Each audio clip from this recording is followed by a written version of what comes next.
BBN 70 या 6N70 नामले चिनिने यो मेसिन 7.5 किलोवाट अर्थात् 10 HP को मोटर युज हुन्छ।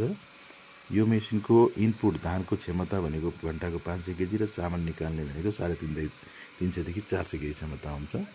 चामललाई हामीले जतिसुकै व्हाइट ब्राउन जस्तो पनि निकाल्न सकिन्छ। हामीले त्यो कन्ट्रोलरले व्हाइट राइस ब्राउन राइस निकाल्न सकिन्छ।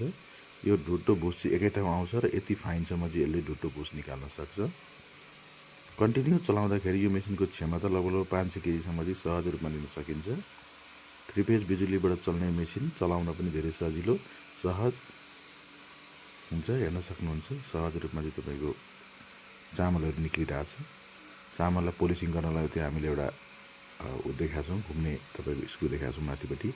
त्यो स्क्रु जति घुमायो त्यति व्हाइटिङ हुँदै आउँछ। यो